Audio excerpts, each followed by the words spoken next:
System கெட்டு போச்சு பகுதி 2ல் சந்திக்கிறோம். அதாவது ஏழை பணக்காரன் இந்த வேற்றுமையை உருவாக்கக்கூடியது பணம். அந்த பணத்தை மதிப்பிழப்பு செஞ்சிட்டோம்னு வைங்க, ஆட்டோமேட்டிக்காக இந்த வேற்றுமை ஒழிஞ்சு போகும். இதுதான் நடைமுறையில் இருக்கக்கூடிய உண்மை. அதை அறியாமையில் நம்ம இருக்கிறதுனால அதை வச்சு கொண்டாடிட்டு இருக்கிறோம். பணம் அதிகமாக வச்சுருந்தா தான் வாழ்க்கை சிறப்பானது, சந்தோஷம்ன்ட்டு ஒரு மைண்ட் செட்டை உருவாக்கி இப்படி உழைக்காமையே செல்வங்களை சேர்க்கக்கூடிய ஒரு வழிமுறைகளை கண்டுபிடிச்சி மனிதன் ஒருத்தர் ஏறி மிதித்து இப்படி மிருகங்களை விட கேவலமாக வாழ்ந்துட்டுருக்கிறான் அப்படிங்கிறத நம்ம முதல்ல புரிஞ்சுக்கணும். அப்போ சக மனிதர்களுக்குள்ளே எந்த வேற்றுமையும் இல்லாத அளவுக்கு பண்ணணும்னா அந்த பணத்தை மதிப்பிழப்பு செஞ்சிடணும். அதுக்கு தான் நான் ஏற்கனவே சென்ற வீடியோவில் சொன்ன மாதிரி அனைவருக்கும் ஒரே மாதிரியான சம்பளம். அதுக்குள்ளே நீ என்ன செலவு பண்ணுறியோ அவனுடைய டாம்பிகத்தை காமிக்க முடியாது. இப்போ உதாரணத்துக்கு இந்த 2000 ரூபாய் நோட்டு செல்லாது, 500 ரூபா 1000 ரூபா நோட்டு செல்லாத நோட்டு 2000 ரூபாய் வெளியிட்ட காலகட்டத்தில் அனைவரும் வங்கிகளில் காத்திருந்தாங்க. அந்த சமயத்தில் அந்த 1000 ரூபாய் 500 ரூபாய் செல்லாதுன்னு சொல்கிறதுக்கு முன்னாடி கடைகளில் ஒரு டீ கூட கடன் சொல்ல முடியாது. அப்படி தான் உண்மையிலுமே நிலைமை இருந்தது. மனிதனுக்கு மனிதன் எவனும் நம்பலை.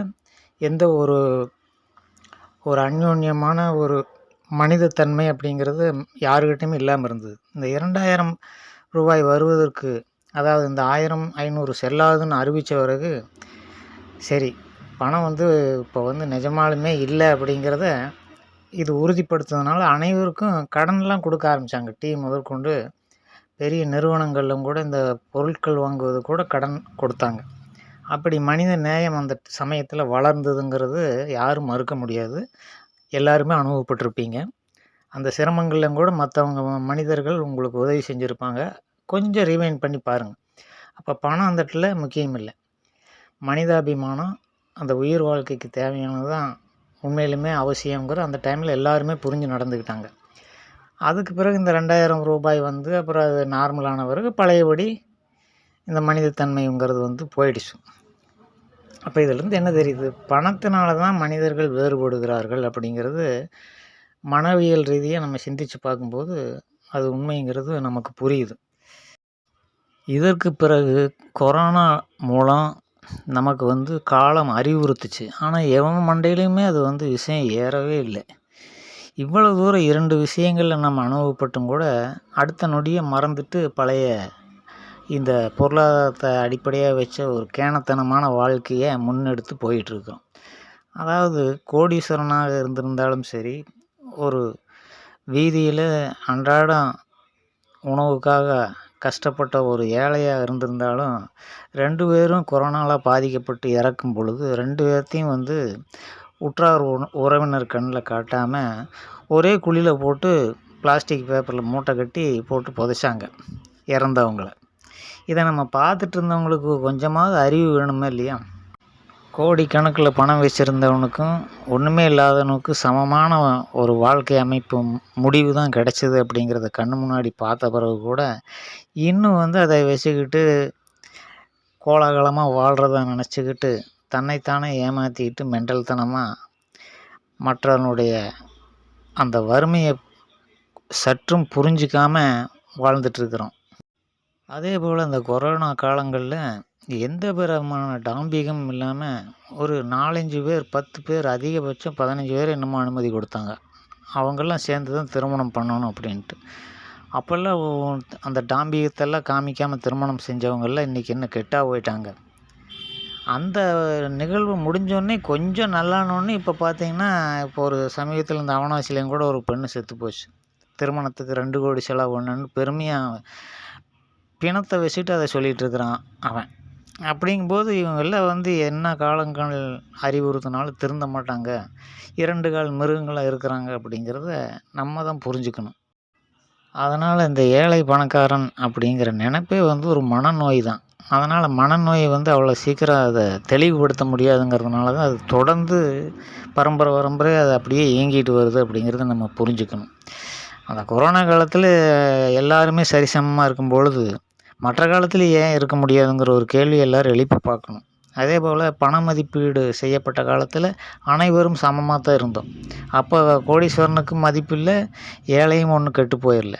எல்லாருக்கும் ஒரே சரிசமமான பார்வை தான் இருந்தது. இந்த இரண்டையும் வச்சு பார்க்கும் பொழுது சரிசமமான வாழ்க்கை, ஆனந்தமான வாழ்க்கை அப்படிங்கிறது தெளிவாக நம்ம புரிஞ்சுக்க முடியும்.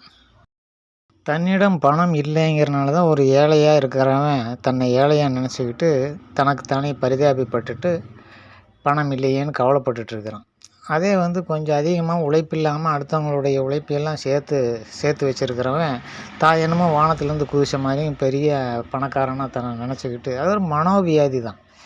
அதை வச்சுக்கிட்டு அவன் மற்றவங்களை ஏளனமாக பார்த்துக்கிட்டு ஹேன்னு இழிச்சிக்கிட்டு, மற்றவர்களுடைய உழைப்பை சுரண்டனால தான் நம்ம இப்படி இருக்கிறோங்கிறது கூட தெரியாமல் தன்னை என்னமோ சில்வர் ஸ்பூனோட பிறந்தேன்ட்டெல்லாம் சொல்லிக்குவானுங்க.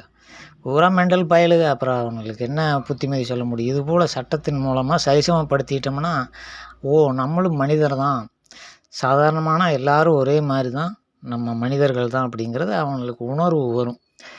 அதுக்கு தனி உடைமையை முழுமையாக நீக்கணும், வேறு வழியே கிடையாது. 80% மக்கள் நன்கு நல்லபடியாக சந்தோஷமாக வாழணும் அப்படின்னா, அந்த 20% மக்கள் சக மனிதர்களுக்காக தியாகம் பண்ணணும். இது என்ன சொகுசு வாழ்க்கைன்னு நம்ம நினச்சிட்டு இருக்கிறது எல்லாம் சொகுசு வாழ்க்கை கிடையாது. சுரண்டி அடுத்தவங்களுடைய சுமையில் நம்ம அந்த உழைப்பை சுரண்டி தான் நம்ம இந்த சொகுசு வாழ்க்கை வாழ்கிறோம் அப்படிங்கிறத உணர்ந்துக்கிட்டு அவங்களும் சாதாரணமாக அந்த நிலைமைக்கு வந்துடுவாங்க. ஒரு குடும்பத்தில் இருக்கிறவங்கள போல் மற்றவர்களையும் எப்போ நம்ம குடும்பத்தில் இருப்பவர்களை போல் ஒரு உறுப்பினர்களாக நினச்சி ஒரு எண்ணம் உருவாகுதோ அன்னைக்கு தான் இந்த உலகம் உருப்படும். ஆனால் பெரும்பாலும் என்ன நடக்குது அப்படின்னா, குடும்பத்தில் இருக்கிற உறுப்பினர்களை போல தான் மற்றவங்கள பாவிக்கிறாங்க. பல ஆண்கள் என்ன பண்ணுறாங்கன்னா, அடுத்த வீட்டு பெண்களை தன் மனைவி போல், குடும்பத்து உறுப்பினர் போல் நினச்சிக்கிட்டு பராக்கு பார்த்துட்ருப்பாங்க.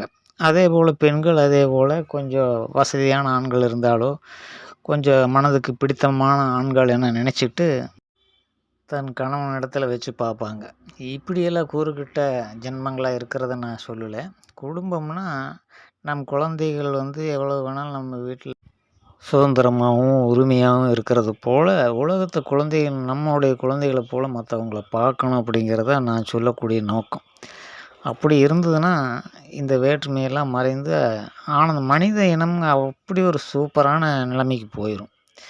ஆனால் இதுக்கான சந்தர்ப்பம் இருக்குதான்னா நம்ம யோசிக்க வேண்டியது இருக்குது. இதை யார் முன்னெடுத்து செய்யணும்னா, இன்றைய இளைய சமுதாயம் தன்னுடைய குழந்தைகளுக்கு இந்த அனைவரும் சமம்ங்கிறத உணர்த்தணும். அடுத்த அரசாங்கங்களை உருவாக்கக்கூடிய இளைஞர்கள் சிந்தித்து இந்த புரட்சியை செய்தால் மட்டுமே இது நடக்கும் அப்படிங்கிறத சொல்லிவிட்டு, இன்னொரு வீடியோவில் இதே தொடர்ச்சியை நான் சந்திக்கிறேன். நன்றி.